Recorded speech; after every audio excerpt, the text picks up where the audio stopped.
19-lap race, and the starting order will be the order in which they finished the 10-lap dash yesterday. And boy, that was a 10-lap dash. Great contest between Murphy and Bright in the end, and Garth Tander was in that stoush as well.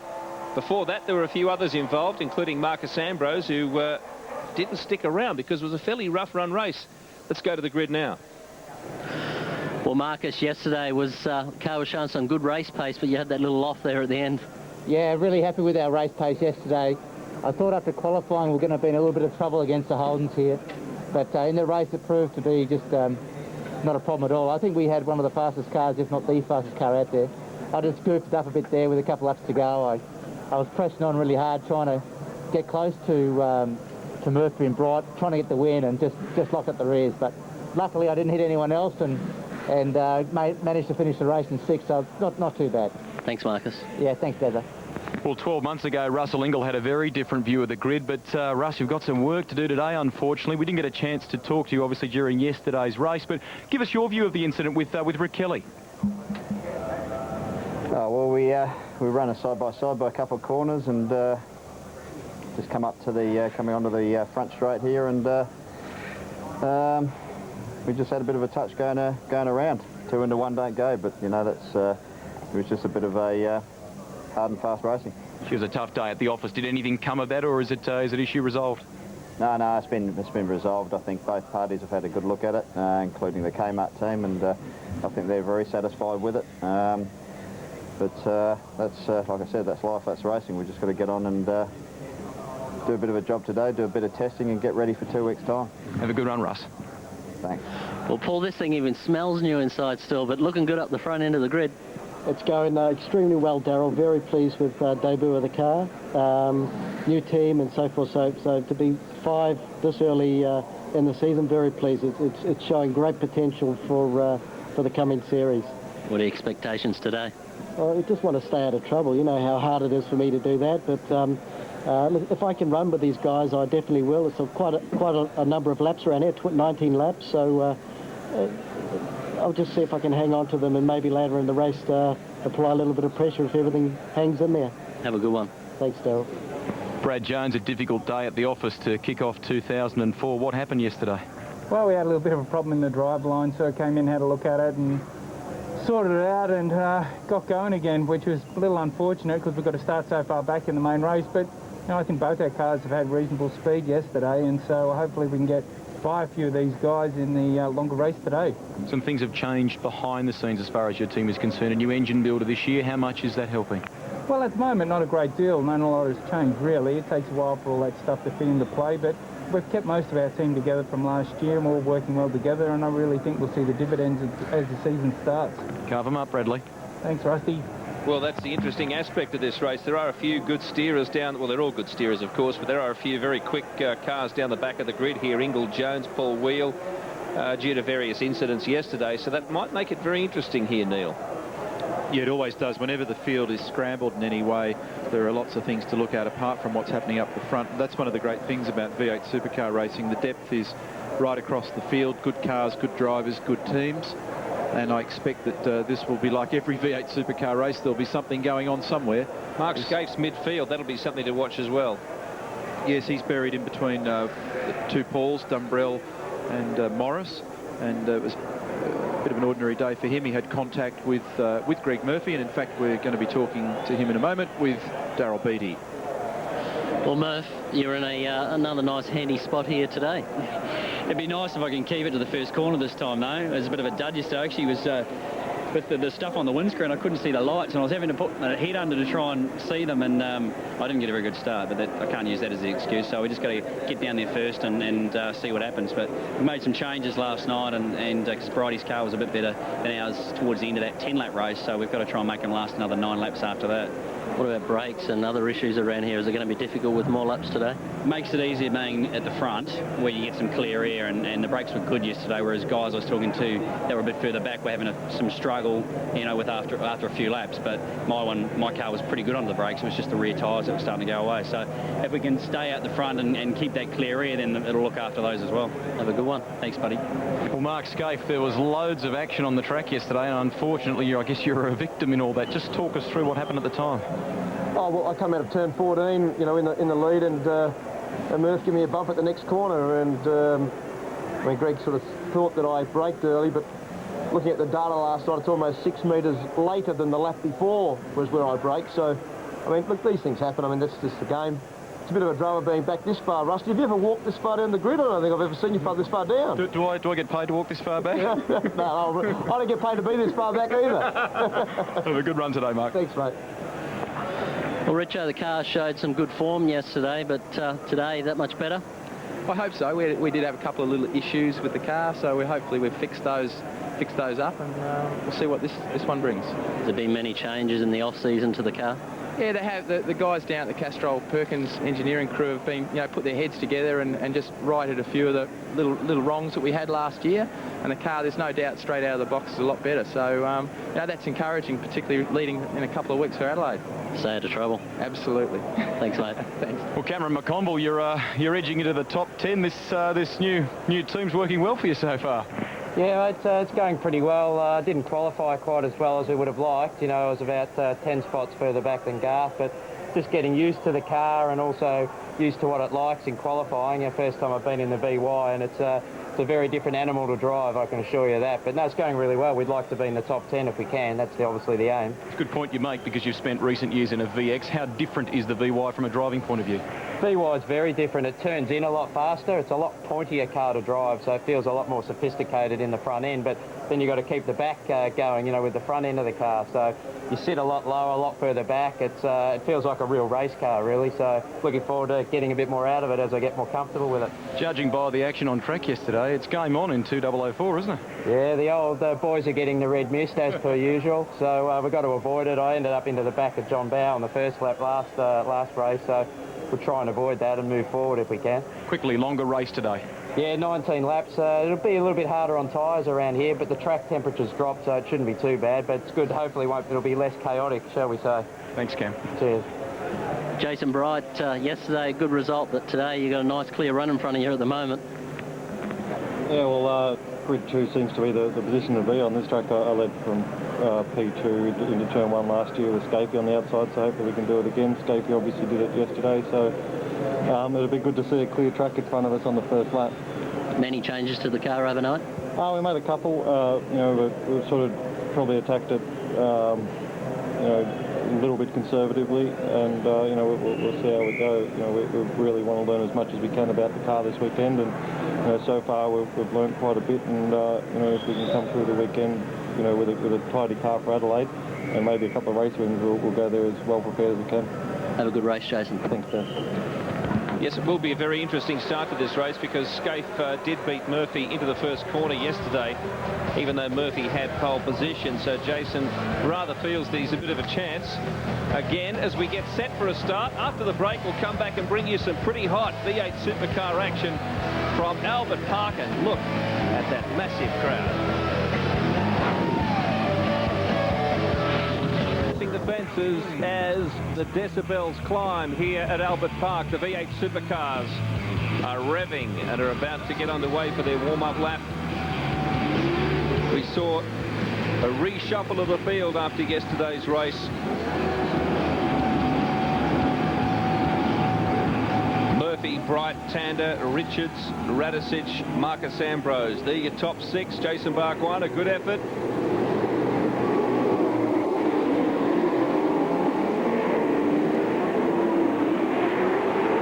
Put some heat into the tyres.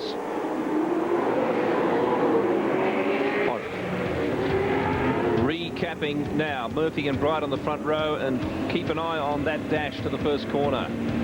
Tander and Richards make it an all-Holden row 2. Row 3. 41 years of age and climbing back into some real form with Team Better Electrical. Paul Radicic alongside the champion. Jason Bargwana for the Orcon Falcon team, and Simon Wills alongside him for Team Dynamic. Todd Kelly for Holden Racing, starting in front of his teammate Mark Scaife. Further down the grid, John Bowe alongside him. Cameron McConville driving this year for Gary Rogers, alongside Steve Ellery in the Super Cheap Ford. Stephen Johnson is Shell Helix Racing. Anthony Tratt for Toll Racing. Paul Morris and Mark Scaife, positions 15 and 16. That'll be an interesting start with Dombrell and Glenn Seaton right behind them. And not having a great weekend so far for Craig Lowndes, car number 9, position number 19, I should say, car number 6, and Jason Richards. Tony Longhurst, the new expanded Castrol racing team under Larry Perkins' umbrella. Max Wilson beside him. Newcomer to DJR, Warren Luff, position 23, and last year's Konica champion Mark Winterbottom, now driving for Mark Larkham, is next. Dal Breed for Team Dynamic alongside Mark Noski. PWR's Paul Wheel, position 27, and Bradley Jones is position 28 in the Aussie Male Falcon. Russell Ingall and Craig Baird. That'll be an interesting combination as well towards the back of the field. Very misty here in Melbourne. There's quite a strong wind blowing. Still haven't seen that rain that they predicted, or the showers at least. The last update that I looked at said that it was still coming, but thankfully it had been delayed. We might get right out the other side of the key activities today, Bill, without any weather interruption, which would be fantastic. The forecast for tomorrow is for good conditions, so he's hoping that that's what we get. Although sometimes in those very conditions you can actually get some spectacular racing, not only in V8 Supercar but also in Formula 1. So all of the gang in their warm-up procedures now, cycling on and off the throttle and the brake pedal, building warmth in the brakes and the tyres, just having a good look at the track after the Formula 1 cars have dominated the lappery here at Albert Park just in the recent hours. The track will have a bit more rubber on it than when these guys were out yesterday, and I think it was, Ben Bradley, can't remember now, but somebody noted that the track and the air temperatures are both down. The track's actually still relatively high at 37. It hasn't come off too much, but the air temperature is down a bit now at 23. And, the air pressure, in fact, continues to drop, and the suggestion is that there is a bit of weather on the way, but hopefully we'll get out the other side of this before that becomes a problem. And this little battle between Greg and Jason resumes. That was very intense yesterday, and no doubt everybody has just had a little fine-tune with their cars overnight to see whether they can just find a slightly happier balance. One of the issues here, in fact two big ones in the V8 Supercar, usually end up with a pretty ordinary brake pedal after not too many laps around here because of the heat build-up. Massive stops, particularly down at turn 3, down at turn 9 and down at turn 13, and of course into turn 1, so they don't get a lot of rest. Greg Rust? Not clear what the problem is just yet, Neil, but it does sound like there is a drama of some kind for John Bowes' car, so we'll endeavour to find some more information and come back to you, but he's radioed the team already and said it's got a problem. Not good for him. Started out the weekend with good pace, and then I haven't spoken to JB this weekend, but it wasn't strong when it counted in qualifying for him, or as strong as he'd like. They've got a new... I just got a message through to say that the brake pedal is going to the floor in his car, so that is a drama. And the last place you want to have a brake issue, well, there's lots of places you wouldn't want to have it, but this is certainly one of them. He's starting midfield. There he is. New number this year, car number 12 for John Bowe. When they line up, I'll try and get it round to the first back corner and see what happens. It's going to be a steady start to the race for John Bowe, I'd imagine. 888, as Neil was about to say, has been acquired by the 888 racing team, as you might expect, and very generously released as we get set for a start. Race 2, 100 kilometres around Albert Park. First time we've seen this for the V8 Supercars. A taste of what's still to come in your championship year. Murphy and Bright watch the drag to the first corner. Murphy started better, but Bright's generated more pace. Can he get the line? He squeezes in front. Murphy concedes a little bit of track and still holds second position. Midfield, it's very tight. They seem to have peeled through with some success. But once again, Murph beaten off the line. Can he recapture that spot as the dust flies? The danger here is all those on the dirty part of the road will have next to no grip. Look at them. They're 3 wide in some parts going to turn 3. Bright got an excellent jump. Whoa, and around goes one of the Orcon entries. And that was Winterbottom. Puts him right to the very back of the pack now as Brighty heads them into turn 6. Murphy, Richards, Radisich. A little bit of a gap between the top 3. And then that next group are pretty tightly bunched. And that was pretty much how they were yesterday too. It was clear that the top 3 cars were better than the rest. It looks like Wheel fighting his way through there from further back in the field, trying to pick up a couple of positions. Garth was having a look then. He's got Ambrose behind. And, if you didn't see yesterday's race, Marcus was certainly strong towards the end. He made a mistake under brakes, as he noted in the interview, going into turn 3, and he locked the rears, and I thought he did a pretty good job to not end up making a worse situation for himself and for Jason Bright, although Brighty was a bit uncomplimentary in his interview. Lots of pressure here from the 3 drivers behind Paul Radicic. He looks like the cork in the bottle at the moment. Ambrose, Tander, and that is Jason Bargwanna trying to get past him. And there's a gap already very quickly formed between the top 3 and Radicic. Cameron McConville there further back in the field, and don't forget Scaife around that position trying to force his way through. Todd Kelly still ahead of him on the track. It's in car 22. Contact yesterday there at turn 15 between Greg Murphy and Mark Scaife, and Scaife was pretty relaxed about it on the start line there. He said, oh, well, these things happen, and would have been a bit frustrated at the time, but he's had an overnight sleep on it. Oh, lock brake for Greg Murphy. That'll be damage to the front right and off the road, and he'll probably drop a position. He does to Stephen Richards, and Radicic has gone off as well. Does he rejoin safely? Oh, did he make contact then? Well, he's lost 4 or 5 positions there, because not only did the 3 guys who were pressuring him get through, but the next driver did as well, Todd Kelly, and the one after him coming through hard under brakes there, Cameron McConville. Very costly for Radicic, who gets touched by Tratt. Oh, trouble here, more trouble, around he goes, but he ends up using a car as a berm like a motocrosser. It's gone berserk, 3, 4 cars wide, the better electrical cars touch.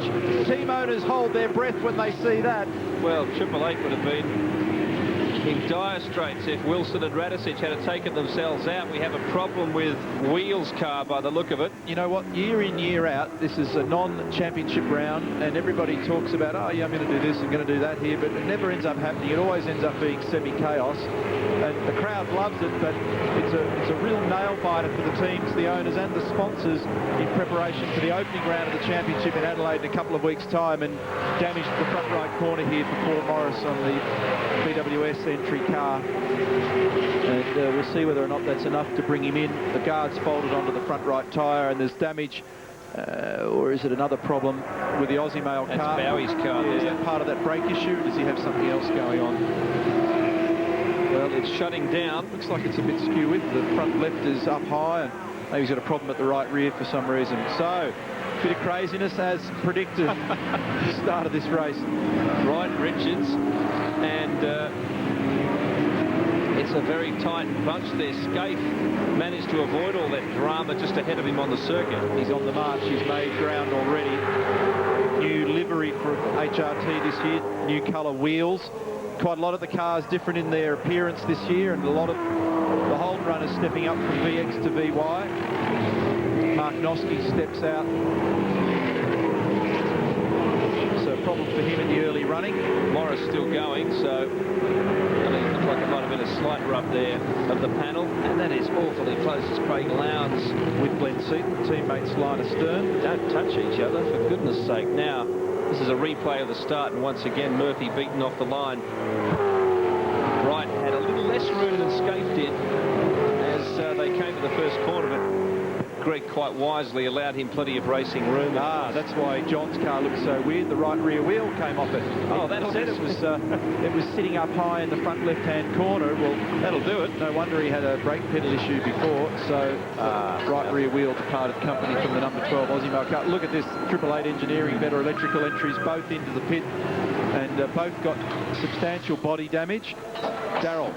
Yeah, now you can see here, like you said, body damage. And have a look at this car here. Something's jammed up in behind the wheel here. A big piece of metal that's been rubbing on the tyre. So these 2 cars, brand new vehicles for this weekend, have copped a bit of a beating already. Yeah, that was in that chaos that ensued up the top end of the circuit. So not good for Max Wilson or Paul Radicic. I think we said yesterday that it's expected that they'll be quite competitive throughout the championship this year. Their team's done a lot of work. What have we got happening here? Aussie Mail car with damage as well. At this stage, the John Bow car. Better to be safe than sorry. There are no points at stake here. John Bow. Well, John, I guess there's some conjecture as to what may be the cause or the root of this problem. Do you know, is there a clearer picture? No, I'm sorry. From where I sit, I don't know what's going on, but there was obviously something amiss as I got round to the first corner. So that's life, mate, isn't it? Thanks, JB. So Bright is the leader from Stephen Richards and Greg Murphy. Marcus Ambrose next. He was having a long, hard look down the inside then of Murphy, and he had the rear brakes just really on fire on the way in there. Now let's just see. Well, wheels come off that Aussie Mail entry just at the exit of turn 2 there. So bounced over I understand it went over the fence and dragging some of the rear suspension there. Greg. Max, just talk us through the incident and what the status of the car is. No, the car, I think the damage isn't too bad, but it's enough to take us out of the race. And the incident was just pretty much a racing incident. Everybody was trying to be on the same spot at the same time, and I think Paul Morris ended up touching Paul Radich, and he kind of was like in the middle of the track, so everybody was trying to avoid him, and that's where all the confusion started. Hey, listen, you let your mate Cristiano D'Amata down the other day. He came looking for you in the V8 paddock. You know that? I think he's trying to find a ride on the V8s. Yeah, it was a domino effect there, and well, you look at it 100 times. Oh, Marcus. Ambrose is trying, and he doesn't need to use that much of this circuit.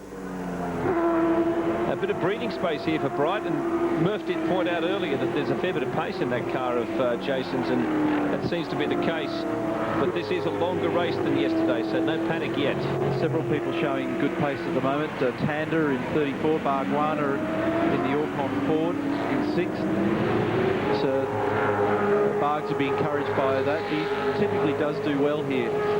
Most years he enjoys the circuit and seems to get the car well set up for this track. I think he likes street circuits, Neil. He wasn't too shabby at Surfers Paradise either.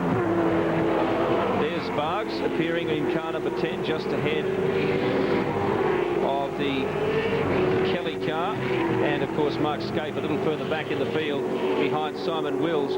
And here is a closer battle. Richards moving up on Bright. The leaf debris building up in the radiator intakes on these cars, and that time Stephen Richards was able to stay in the ideal race line approach to turn 3, and Brighty was starting to go defensive as Radisich talks to his crew about what happened in that bizarre incident where everybody was ricocheting off everybody else up there. The Clipsal 500 is just 2 weeks away, and that is the real focus of these teams. They literally cannot afford to have too much go wrong here.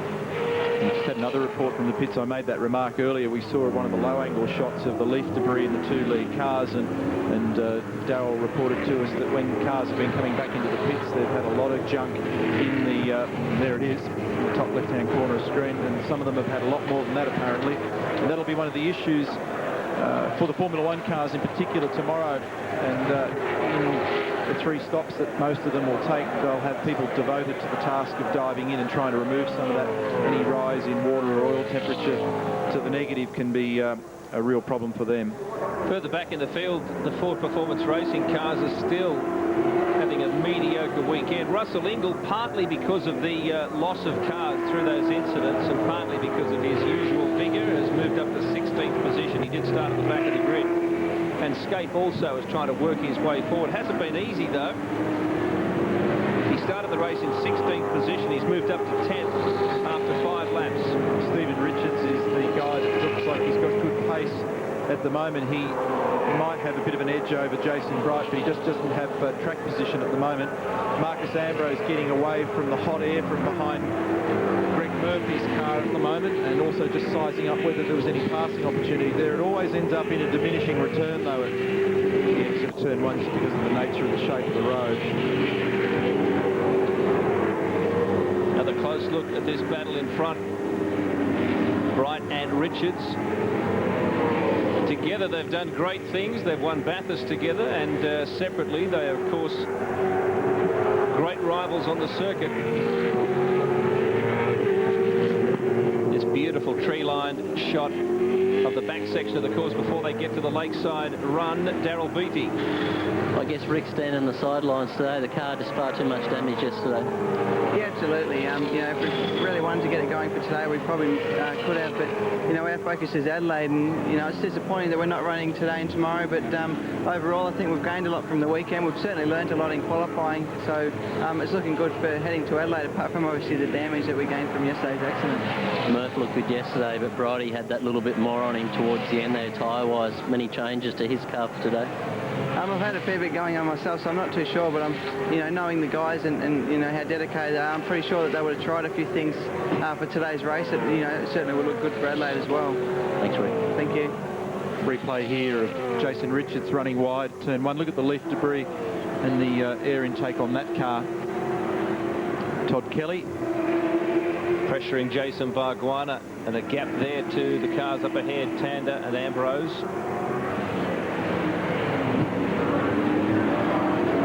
Greg Rust. Well, Keys Will, I guess mixed emotions for you. A tough day for Paul yesterday, but Jason's doing a terrific job out in front at the moment. Ambrose is coming in a bit lane, so some sort of drama for the Stone Brothers, but good for you at the moment. Yeah, no, it's been a bit of a problem yesterday with Paul. Jason done a good job, and as we said to Jason yesterday, just to bring the car home, and hopefully we can have a good run off the front today. So it's going okay so far. Thanks, Pete. Well, the question is, why is Marcus Ambrose in the pit lane? Our boys will be on. It's overheating. That's why he was looking for the clean air earlier. So the front of that car is just completely blocked. Oh, and Dumbrell has gone off the road at turn one. Well, there you go, Neil. People say, what's a handful of weeds? What are you going on about that for? It makes a huge difference. You don't need much of a blockage in percentage in that radiator air intake area to really badly affect the water temperature of these cars. Here's Russell Ingall on the attack and trying to get past Dumbrell, actually, got a little bit in all crossed up there. I think he just brought it on himself. Very gingerly touched the back of Anthony Trapp, and Glenn Seaton's also come into the pit area. Well, that's given Russell another position in the climb through the field, and interestingly enough, it didn't take him very long to reel in the Ford Performance Racing cars as we go back to the pits. Let's have a listen in. They're going to send him back out. Go easy till it cools down was the message.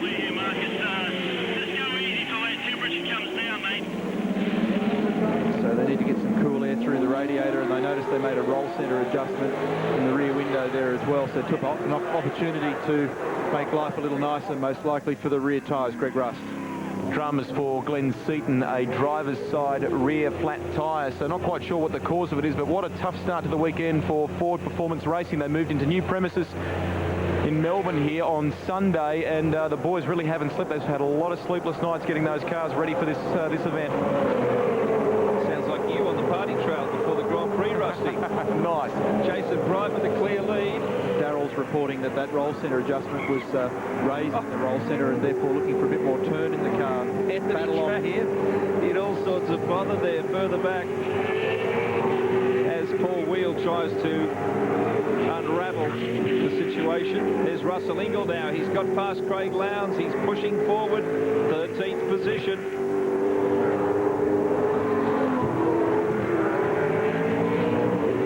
Paul Wheel finally does. The leaves in that thing as well. They've all got a big problem in this area. But you just see to the side of that shot just how much debris there is on the side of the road. People have been commenting that they can't recall so many leaves on the track at the Grand Prix here. I'm not too sure myself, but there's been incredibly dry weather here in Melbourne of late. So I don't know if that has anything to do with it. We'd have to call a botanist in for expert commentary on that one. So Bright is the leader with a little bit of a breathing space. It's been a long day. That's easy for you to say, Billy. Stephen Richards and Greg Murphy. That's your top three, followed by Tander. And we're looking now at 7th through 12th and further down through the field. There's Ingall's position, 13th. Lowndes is the next target for him to hold off. Still a good showing here from Jason Barguana in the Orcon Ford.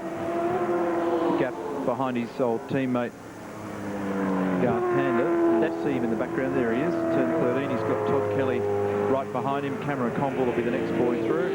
And Simon Wills, who's got Mark Scape right on him. Gap then to Stephen Johnson, Steve Ellery. This gives you a real-term idea of precisely the gaps between everybody. Job, mate. Great job. It's 11 laps to go.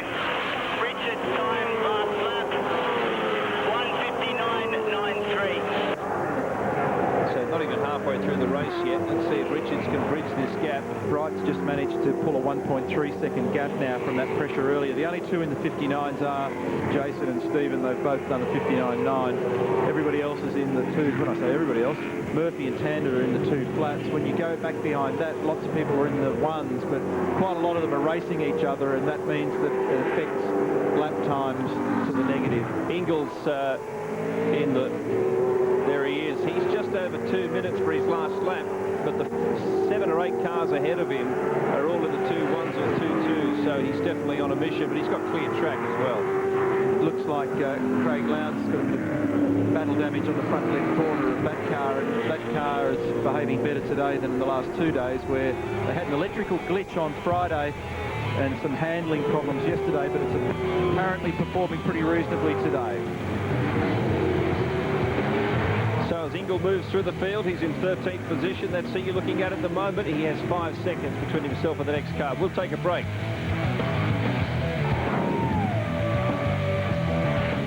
For Marcus Ambrose, the defending champion, has not had a happy weekend. He has been able to run up the front when he's been able to run, Neil. I think he had a quick car, as he said at the outset of the race, Phil, but they've decided to park it, and no doubt one of the boys will get hold of him in a tick, but it's got awfully hot with that radiator blockage, and maybe the damage has been done. No point carrying on and murdering the machinery before going to a critical race in 2 weeks for the opening round of the championship. Jason Bright's built a nice little lead over Stephen Richards. Likewise to Greg Murphy. Bargwanna under all sorts of pressure here from Todd Kelly. This is the main battle at the moment, a little further back in the field. Nose to tail. Further back, Mark Scape in 9th position. Last lap time was over 2 minutes. In fact, a good deal over 2 minutes. A lot slower than the front runners. So he might just be deciding to cut his losses for the weekend. Who knows? But he's still, I would have thought Scape would be a little bit further up than that. Darryl Beattie. Well, Marcus, he obviously came in early with all those leaves in the radiator. You stopped because of the overheating? Yeah, we were running 128-degree engine temperature and 130-odd oil temperature or something like that. So you can't keep going like that. This is a non-championship race, so you know we choose to save the engine over a result, which is a shame. You know, the car was going really good, and basically I was on charge there, and as the temperature got up, I backed off to try and get some clear air, but it wasn't enough. We had to stop, and now we decided to take the tyres for tomorrow's race. Need to plant some trees around Willowbank. Well, at least make it shady. Thanks, mate. Yeah, thanks, Dad. And you may wonder why they take a decision like that. Well, an engine for one of these cars now is $100,000 plus. So if you press on, all that you do is ultimately weld it all together. And that's not good. So without any prospect of a decent result, there's clearly no advantage in SBR leaving Marcus out there. Let's go back down to Greg. Well, Mark Larkham, you've handed the number 10 plate over to Jason Bargwanna, and it's been a bit of a lucky charm by the looks of things. Mate, just looking at him up there, he's not doing a bad job of it either, eh? Tell us about your customer arrangement with the Stone Brothers for engine supply and things like that. Well, I mean, the sport has got almost ridiculously expensive, and it was an economical thing to do, and of course it's meant we've had a leap forward in that area of performance, which we really needed to. Mark Winterbottom settling in well? He is. I mean, he's just got the short back and sides this weekend from a couple of drivers, but I think that's largely to be expected.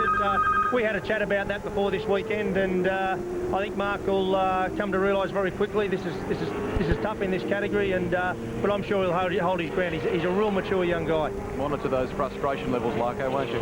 I'm under control, mate. Don't worry. Mark Larkham, and it takes a bit of adjusting to when you're not in the middle of the battle, and it's interesting that with the wisdom that Mark Larkham has, that he can apply some of that for Mark Winterbottom, because big step up, Bill, from Konica to this category, and you go out of being in a successful position in that minor series. You get into the big game and it's like lobbing into the middle of a war zone, and as Larko quite appropriately described it, he got the short back and sides from a few, and that's exactly what happens. You go in there and get the living daylights belted out of you by everybody, and it's a bit of a wake-up call as to the intensity in this category. I was just about to say the Konica Minolta series, which has had a terrific start at Wakefield Park already this year, and you can see it on trackside on your home of motorsport, has yielded not only Winterbottom but Warren Luff as well for Shell Helix Racing. As we see a few problems here further back in the field for Dale Breed. Team dynamic entry, so big lock up, and that'll invariably have put a fairly decent flat spot on one, if not both of those front tyres. Wright's lead over Richards has gone out to 2.6 seconds. Murphy, quite a gap to him. Bargwanna still under pressure from Todd Kelly. Cameron McConville leads the next pack. Simon Wills is there. Mark Skate. Then we have Stephen Johnson, all on his own. There's quite a gap between he and Stephen Ellery. Now the next car is Paul Morris and then Russell Ingall, though Ingall might be in a position to challenge Paul. The margin between them was very, very close. And there it is. You can see car 31, Steve Ellery's car is there, and that is Russell right on the back of Paul's tail. Paul seems to have recovered from that little bit of fender rubbing that went on a bit earlier in the race. Yeah, sometimes it's a case of having to pass the pits a couple of times to let one of the crew have a look at the car and make a judgment as to whether or not the damage is substantial or whether it requires bringing the vehicle in, because obviously the driver doesn't know unless you've got some indication in your steering or you can hear something within the cockpit that sounds like it needs serious attention. Clearly the admission is always to stay out there, Bill, if you can, and so often you'll see people that, you know, just dragging cars around out there that are virtually falling apart. But one of the things in this car, and I know that we're going to look at this in more detail at some point, is very interesting. There's been a lot of talk over a long period of time about how to make the cars cool inside, and Paul Sepranich from Paul Morris's and we watch the DJR cars looping around here. It's Warren Luff locked a rear brake at turn 3 in front of his sponsor's signage on the walls there, but there's air conditioning in the Morris car, and that's a pretty interesting innovation in that vehicle, and that's one thing that many people have thought about for a long period of time. Car number 9 wobbles off the side of the road. Yeah, just lost a couple of positions there, and a very shaky recovery, but Wheel managed to gather it back up again. Craig Lowndes further up ahead on the circuit. So Ingall was through and then just braked a little too late, but we'll be back with more after this break.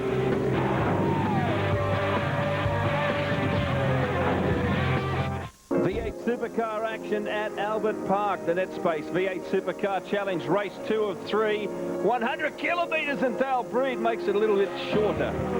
Ouch. He's got onto the marbles there. Whether he had a failure prior to that or whether that just happened on his own, I don't know. We'll try and find out. This is a replay of Mark Scaife. Turn 15's not been a happy hunting ground for him this weekend. He's locked up and looped. Didn't get it in the gravel, though. And when I was told many years ago, when I first started motorcycle racing, that bad weekends will invariably end up being worse.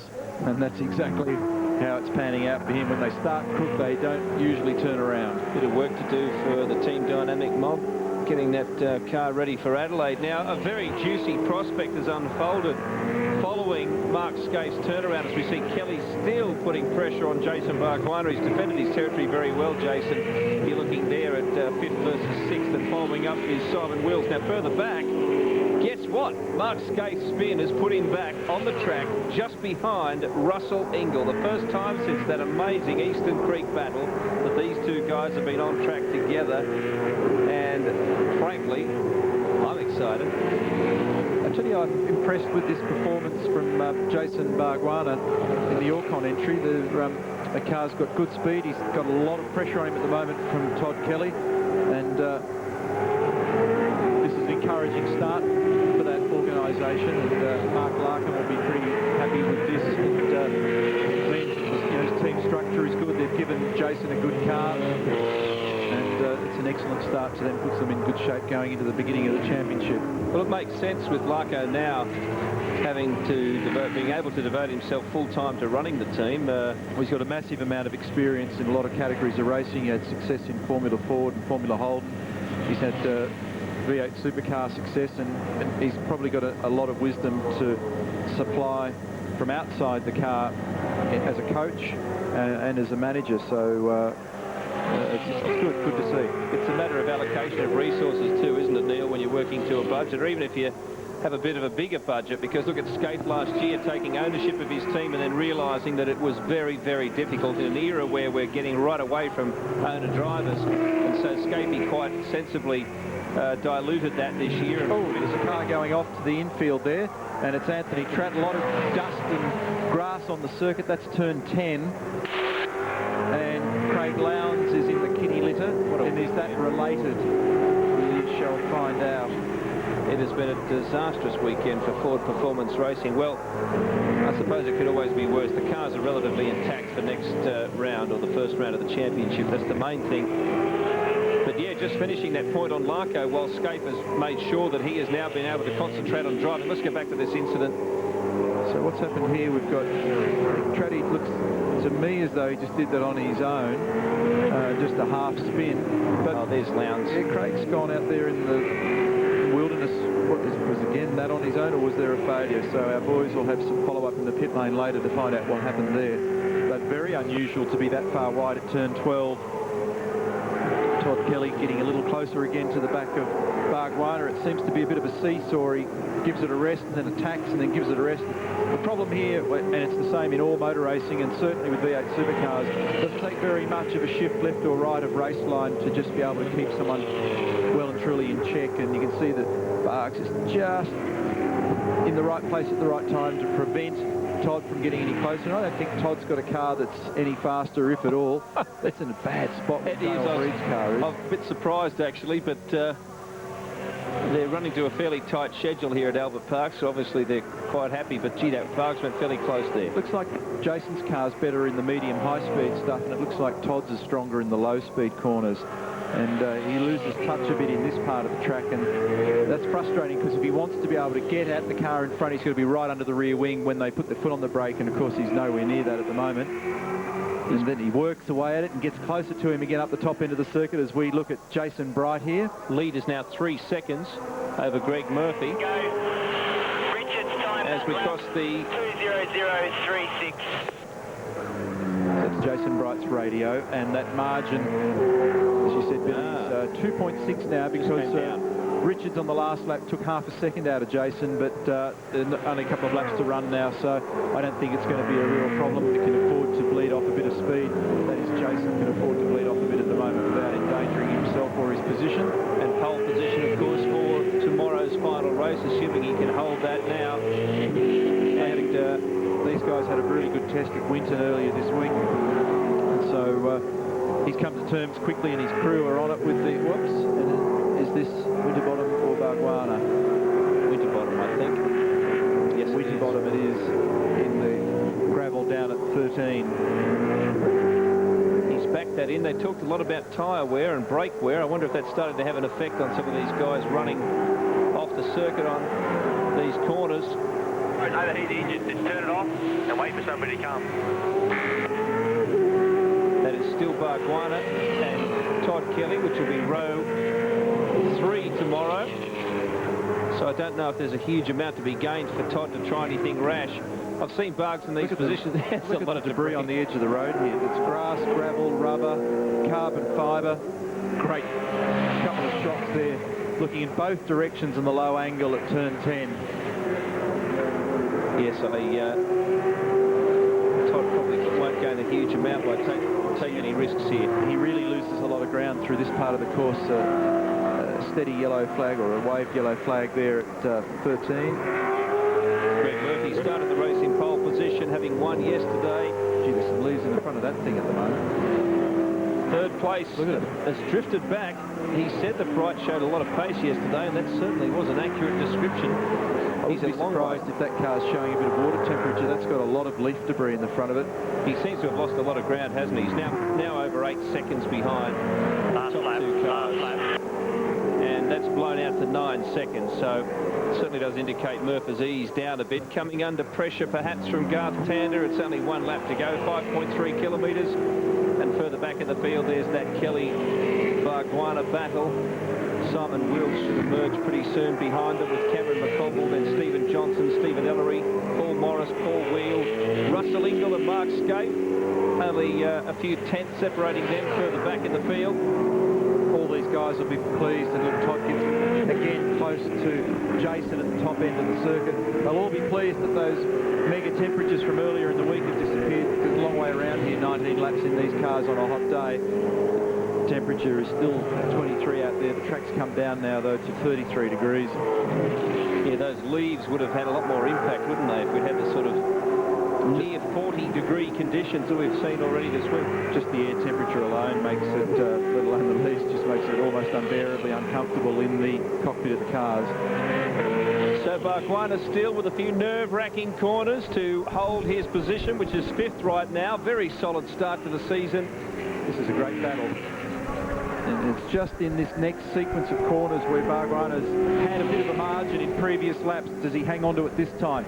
Kelly works very close to the back of the Ford when they go up to the northern end of the circuit, but through this slightly quick left-right-hand sequence, that's where he's been able to just put some margin. Oh, he steps off the ripple strip at just the wrong time as we get down to the last corner now for Jason Fry. It's been a tremendous wire-to-wire performance for him and a great start to his V8 Supercar campaign. Great effort. Yes, and he deserves the credit from his team as Jason Bright wins number 2 of the 3 V8 Supercar races here, the Netspace V8 Supercar Challenge. Stephen Richards in 2nd place, Bargwanna grimly defending. Murphy will take 3rd, but look at Todd Kelly. It's not over. Was there a nudge? Maybe perhaps the slightest kiss on the tail of Bargwanna's car as they head to the finish line. But Kelly has to be content with 6th place. Just behind them, Simon Wills. Well, he wasn't going to be unsettled, was he? Well, it was more a case of not trying to pass, but trying to force an error. There nearly was one a few corners out from Jason as he got on the grass momentarily. Fine performance of defensive driving there from Jason Bargwanna. But it'll be Bright and Richards on the front row for tomorrow's dash. Murphy and Tander row 2, Bargwanna and Kelly on row 3, then Wills and McConville. Let's have a look at what else is in store tomorrow. I think you can guess. After we have the V8 Supercars, there's the famous Celebrity Challenge. We'll show you a taste of Carrera Cup racing, the 4th of the series this weekend, and then the Formula 1 cars are out for the Foster's Australian Grand Prix. It's an all-Ferrari front row, but that was the case last year, and they couldn't win it then. Let's hope you can join us on your home of motorsport. What should be a wonderful day's racing. On behalf of all the crew here, we'll see you again at 10 o'clock. Bye for now.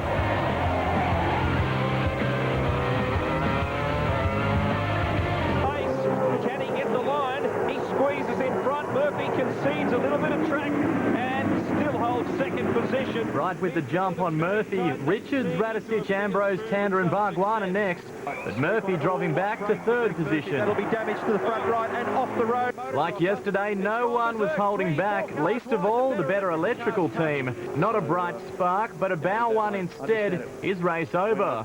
Former Bathurst winning teammates Bright and Richards remaining the pace setters.